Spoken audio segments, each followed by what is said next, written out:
Hello, my grots and gits. Welcome back to Happy Crumpin' Wargaming. So today I just wanted to take a little bit of a moment and talk about something I'm pretty grateful for. And one of the things I'm super grateful for is the new 10th edition of Warhammer 40,000.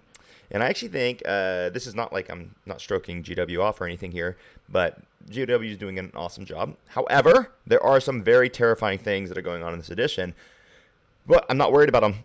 I mean, I'm worried about them, but I'm not really worried about them. And here's why. Let me just talk about a few of the terrible things in Warhammer 40,000 10th edition that have already been revealed, and let me talk about why it's not a problem. So first off, it's kind of ridiculous, but with the new terrain rules, you can only see through the terrain if you're wholly within the terrain, which means I think Hellstorm Wargaming brought this up, so kudos to him for kind of revealing this. I hadn't noticed it myself until he brought it up.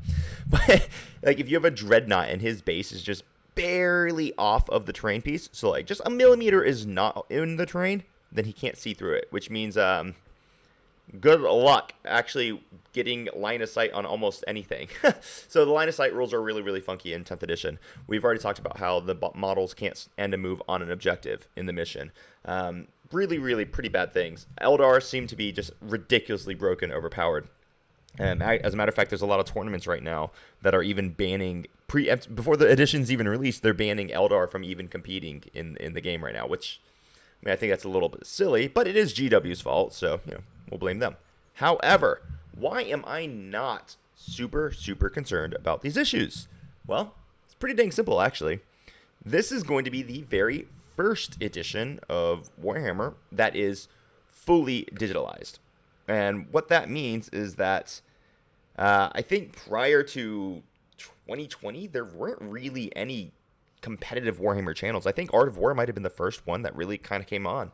So Games Workshop didn't have any social media presence of people really giving them any feedback or criticism. All the feedback and criticism was probably just privately or people posting on their Facebook, which is pretty easy to ignore. So in this day and age of digitalization, it's actually very easy and very simple for Games Workshop to get our feedback.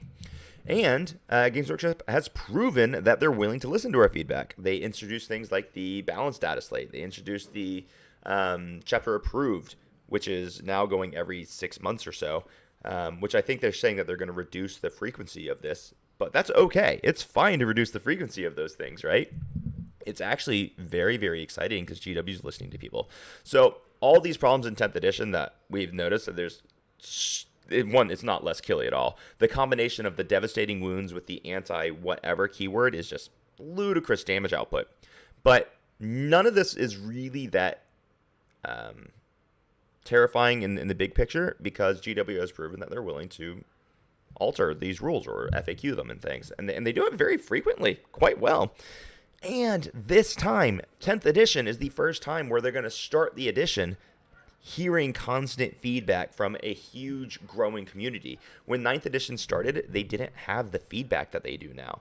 I mean, hell, you've got Art of War. They got 40,000 followers. You've got Hellstorm by himself. He's got almost 40,000 followers. Mini Wargame, I mean, they're not really tactical, but they've got like 400,000 followers on them. So we've got all these channels with people. You get Happy Crumpin' Wargamer with 200 followers. If you want more, hit the subscribe button. But you've got all these channels that are really big, really massive. There's a lot of presence throughout the digital world for Warhammer 40,000 now. So Games Workshop is actually they're gonna be getting this constant feedback. So these issues that exist at the beginning of 10th edition, indirect, freaking line of sight rules, Eldar power creep, all these things, it's not that bad, guys. It's pretty dang cool. And on June 8th, this 33rd birthday of mine, I am extremely grateful for the development of Warhammer 10th edition, and I think it's going to be absolutely marvelous. So I'm looking forward to these indexes being released.